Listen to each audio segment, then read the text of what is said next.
এক সময়ের কথা। একটি ছোট্ট গ্রামে বাস করতেন সেলিম নামের এক গরিব কৃষক। তার কাছে ছিল মাত্র এক টুকরো জমি, যা দিয়ে তার পরিবার চলত। সেলিম ছিল খুবই পরিশ্রমী, তবে তার জমির অবস্থা তেমন একটা ভালো ছিল না। বৃষ্টির অভাব, অতিরিক্ত গরম এবং মাঝে মাঝে ঝড় এসে সব ফসল নষ্ট হয়ে যেত। তবে এসবের মাঝে সেলিম কখনো আশা হারাতো না। তার ছিল একটি বড় স্বপ্ন। সে চেয়েছিল একদিন তার জমিতে প্রচুর ফসল উৎপাদন করবে এবং তার পরিবারকে সুখী করবে। প্রতিদিন সকালে সূর্য ওঠার আগে সেলিম মাঠে চলে যেত। তার কাজে সঙ্গী ছিল দুটি বলিষ্ঠ গাধা। অন্যান্যরা যখন ঘুমিয়ে থাকত, সেলিম তখন কাজ শুরু করত। তার ছেলে সাকিবও মাঝে মাঝে বাবার সঙ্গে মাঠে যেত।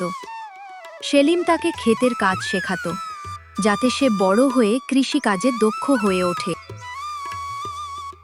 একদিন সেলিম মাঠে কাজ করার সময় গ্রামের এক ধনী ব্যক্তি মেজর সাহেব এসে সেলিমকে দেখে অবাক হলেন। তিনি সেলিমকে বললেন, তুমি তো খুব পরিশ্রমী, তবে তোমার জমি তো তেমন ভালো নয়। তাহলে তুমি কিভাবে এত কঠোর পরিশ্রম করছো? সেলিম হাসি মুখে উত্তর দিল, স্যার, আমার কাছে যা আছে আমি তাতেই সন্তুষ্ট। আমি জানি আমার জমি ছোট, তবে পরিশ্রম করতে করতে একদিন আমি সফল হব। মেজর সাহেব সেলিমের ইচ্ছাশক্তি দেখে খুবই মুগ্ধ হলেন এবং তাকে একটি প্রস্তাব দিলেন। তোমার জমির পাশের জমিটি আমি তোমাকে দেব। এতে তুমি আরো বেশি ফসল ফলাতে পারবে। কিন্তু সেলিম খুব ভেবে দেখলেন এবং শেষ পর্যন্ত বললেন, স্যার, আমি আপনার এই উপহার গ্রহণ করতে পারবো না। আমি জানি আমার জীবনে যা কিছু আছে তাতেই আমি খুশি। আর বড় জমির মালিক হয়ে যদি আমি কঠোর পরিশ্রম করতে না পারি, তবে সেটা কোনো উপকারে আসবে না। মেজর সাহেব সেলিমের এই কথা শুনে অবাক হলেন এবং বুঝতে পারলেন যে আসল পরিশ্রম আর নৈতিকতা তার জীবনে সবচেয়ে গুরুত্বপূর্ণ। তিনি বললেন, তোমার কথা সত্য সেলিম। তুমি যেভাবে পরিশ্রমের গুরুত্ব বুঝে চলেছ, সেটা অনেক বড় শিক্ষা। সেই দিন থেকে মেজর সাহেব সেলিমের প্রতি আরও বেশি সম্মান দেখাতে লাগলেন। তিনি সেলিমের কৃষিকাজের প্রচেষ্টাকে প্রশংসা করতেন এবং গ্রামের অন্যান্য কৃষকদেরও পরিশ্রমের গুরুত্ব বোঝাতে শুরু করেন।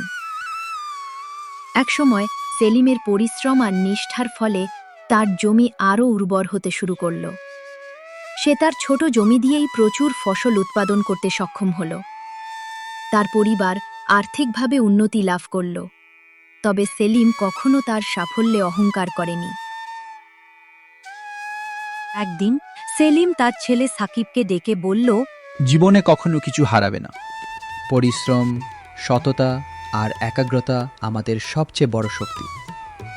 তুমি যা কিছু অর্জন করবে তা শুধু পরিশ্রমের ফল। আর মনে রেখো, কোন কাজই ছোট নয় যখন তুমি তার হৃদয় দিয়ে করো। এই শিক্ষা সাকিব তার জীবনে কাজে লাগালো এবং একদিন তার বাবা সেলিমের মতো এক সফল কৃষক হয়ে উঠল। তার এই জীবনযাপন গ্রামের অন্যদের জন্য একটি বড় অনুপ্রেরণা হয়ে দাঁড়ালো। এই গল্পের মূল শিক্ষা হল, যতই কষ্ট বা বাধা আসুক না কেন, পরিশ্রম আর সততা সব সময় সাফল্যের দিকে নিয়ে যায়। মানুষের আসল শক্তি তার একাগ্রতা ও পরিশ্রমে নিহিত। সেলিমের মতো আমাদেরও জীবনে যেটুকু আছে তাতেই সন্তুষ্ট থাকতে শিখতে হবে এবং কঠোর পরিশ্রমের মাধ্যমে একদিন সফল হতে হবে। আর হে, এটা আমার নতুন চ্যানেল স্টার্ট করলাম। আপনারা লাইক, সাবস্ক্রাইব এবং শেয়ার করে আমার পাশে থাকবেন নেক্সট ভিডিওতে। এর থেকে আরও মজাদার গল্প নিয়ে আসার চেষ্টা করব। তো ভালো থাকবেন সবাই। Bye bye.